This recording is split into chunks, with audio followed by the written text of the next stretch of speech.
అందరికీ నమస్కారం. నా పేరు విప్పర్తి నిఖిల్ కృష్ణ. నేను Andhra Pradesh village war secretariat employees joint action committee రాష్ట్ర సెక్రటరీ జనరల్. నేను చెప్పదలుచుకుంది ఏంటంటే, రాష్ట్ర వ్యాప్తంగా 1,25,000 మంది గ్రామ వార్డు సచివాలయ ఉద్యోగుల్ని ఎందుకు చిన్నచూపు చూస్తున్నారు? మిగతా ప్రభుత్వ ఉద్యోగులు ఒకలాగా, ప్రభుత్వ ఉద్యోగులైనటువంటి 1,25,000 మంది గ్రామ వార్డు సచివాలయ ఉద్యోగులు ఒకలాగా ఈ వివక్ష ఎందుకు చూపిస్తున్నారు? పెద్ద పెద్ద చదువులు చదువుకొని ప్రైవేట్ ఉద్యోగాలు వదులుకొని ప్రభుత్వ ఉద్యోగం అనే ఒకే ఒక ఆశతో ఈ వ్యవస్థలోకి రావడం జరిగింది. గత 6 సంవత్సరాలుగా చాలా నిబద్ధతతో మా విధులు నిర్వహించాం. కరోనా లాంటి కష్టకాలంలో కూడా ముందుండి ఏ విధంగా సర్వీస్ అందించామో ప్రజలందరికీ తెలుసు. అలాంటి వ్యవస్థని ఎందుకు గత సంవత్సరంగా ఒక సర్వేల కోసమే ఉన్నట్టు, ప్రతి ఇంటికి తిరిగి సర్వేలు చేయాలన్నట్టు మా మనోభావాలు దెబ్బతీస్తున్నారు. ఎంతటి వర్క్ అయినా చేయడానికి ఉద్యోగం సిద్ధంగా ఉంటాడు, కానీ ఆత్మగౌరవాన్ని చంపుకొని ఉండాలంటే మాత్రం చాలా బాధగా ఉందండి.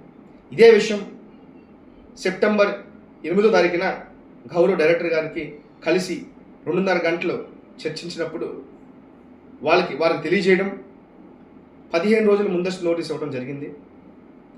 ఇంటింటికి తిరిగి సర్వేలు చెయ్యం, గవర్నమెంట్ కానీ ప్రభుత్వానికి కానీ ప్రభుత్వ విధానాలకు కానీ వ్యతిరేకం కాదు, ఇంటింటికి తిరిగి సర్వేలు మాత్రం మినహాయించండి. గతంలో వాలంటరీ వ్యవస్థ ఉండేది, సర్వేలన్నీ వారు చేసేవారు. ఇప్పుడు ఆ వ్యవస్థ లేదు, ఆ వ్యవస్థను ఉంచమని కానీ తీసేయమని కానీ చెప్పే అధికారం ఉద్యోగంగా మాకు లేదు. దయచేసి సర్వేలకి ఇంటింటికి తిరిగి సర్వేలు మినహాయించండి, ఆఫీస్లో కూర్చొని ఏ విధంగా అయినా సర్వీస్ చేయడానికి మేము సిద్ధంగా ఉంటాం అని చెప్పడం జరిగింది. కానీ మళ్ళీ ఈ శుక్రవారం నాడు ఇంటింటికి వెళ్ళమంటాం చాలా బాధాకరం.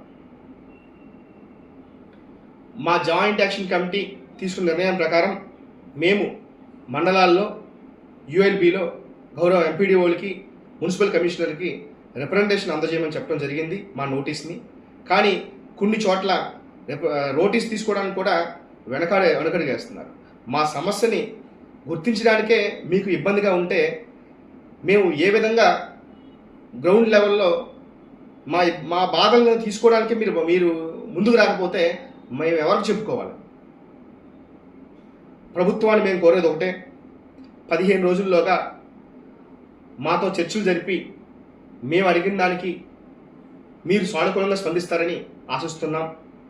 రాని పక్షాన సానుకూల స్పందన రాకపోతే మేము ఏదైతే చెప్పామో దానికి కట్టుబడి ఉంటాం.